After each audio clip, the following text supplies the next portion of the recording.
Inflation will likely come down to 3%, New York Fed President John Williams says.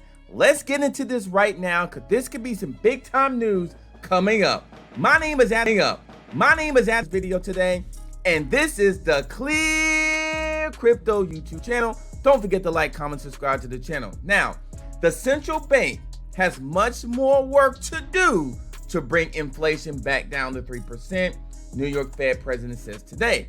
Now, John Williams, the Fed President of New York, spoke about this in the public, saying that while he believes inflation will come down in 2023, there is still much work to be done.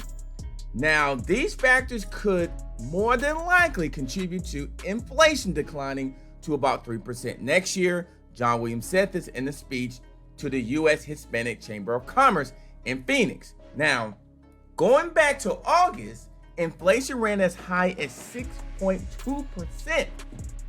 It has slowly leveled out, but the high levels can still bring another increase in interest rates, which is hurting the global economy. The Fed is still a long way from its 2% target. With the tighter monetary put into effect, both interest rates and mortgage rate has risen due to inflation.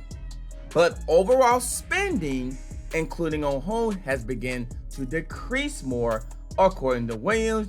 This is due to the rise in prices and interest. So we'll see what happens if this happens in terms of interest rate or inflation gets more under control, and this inflation back down to 3%.